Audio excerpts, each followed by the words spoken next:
Welcome to our channel. Doctors Karen and Matilda here.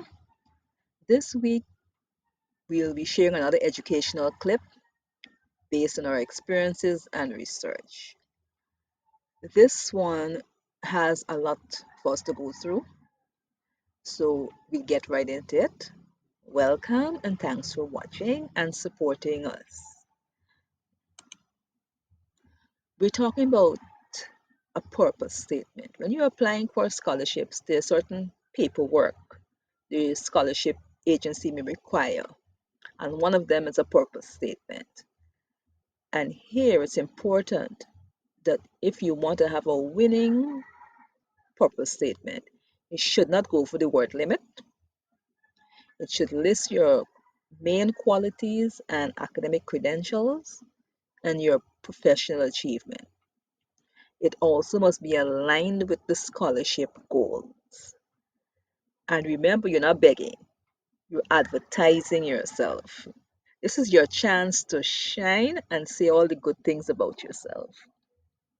So it must be authentic and future focused because you have to show that you understand that you're asking for this scholarship and the opportunity to contribute to growth and development in your field.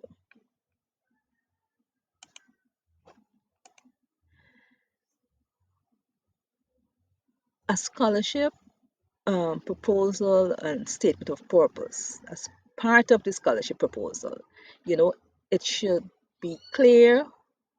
It should be a summary of your goals, your motivation, and of course, I mentioned matching the scholarship requirements. And also clearly state that you understand what they need from you and you can easily match it with what they need to see in your purpose statement. Because remember, those people are not there to interview you when they read your statement. So your statement can be tossed out when they compare to other statements if it has errors, uh, duplicates, unnecessary information, went over the word limit for any reason. Because if we have 400 papers, for example, and 400 applications, 400 purposes statement, and you have to eliminate them because you're only offering 2 scholarships, any error you have takes you out of the competition. Remember, your structure must have a brief introduction, your academic and professional background, your career goals, and why this program. What about this program made you choose it? Hmm? And of course, you have to list your strengths, your values, and your readiness. For example, if you're applying for a course in education psychology, because I'm an educator, so I'll mention that example, you'll have to state that sometime in your past you mentored 25 high school students between the ages of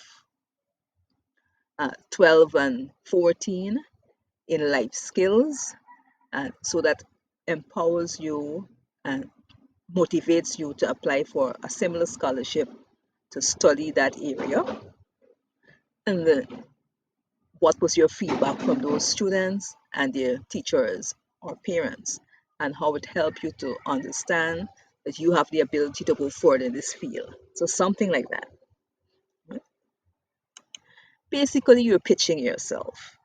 You see the ads on TV with products and so on, they pitch how well the product is. You're pitching how well you are, how good you are at something. And but you're limited in your resources and ability because you don't have this particular qualification that this scholarship offers. Will help you to achieve once you attain it. So that's why you're knowing your exact career goals and stating it is important. And also that statement of purpose where you list how it fits into your vision, your professional vision. It gives you that edge once you're clear. And I'll give you an example. I was currently reading a paper with a woman who was doing a postgrad degree. However, her statements weren't clear, and because it wasn't clear, her supervisor tossed it out. She was demoralized until she started understanding that she had the basic foundation, but she had it stated in a confusing way, not in a clear cut way. The academic supervisors need you to be able to express it. So, with my help, she was able to express herself a little bit clearer than before. So, you have to be clear. You have to show your dedication that you're willing to set aside some time to craft that statement, proofread it, edit it, take it to someone to reread it for you, read aloud to hear it songs. And if you have to ask yourself why or where or when or any question you have to ask yourself as you read through, then you have to redo it. That's a tip I learned the hard way. uh,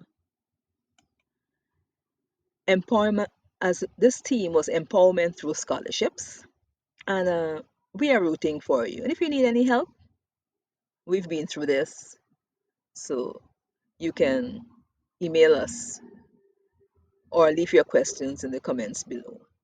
We're fine either way. We've said our email in this clip. So happy writing. In our next clip, we'll be answering viewers' questions, so remember to include yours in the comments section. Uh, we will link our playlist in the description so you can go through our previous clips as well. Remember to make it a great weekend and week. Thanks for watching. Remember to like, comment, share, and subscribe. And from the desk of Doctors Karen and Matilda, bye.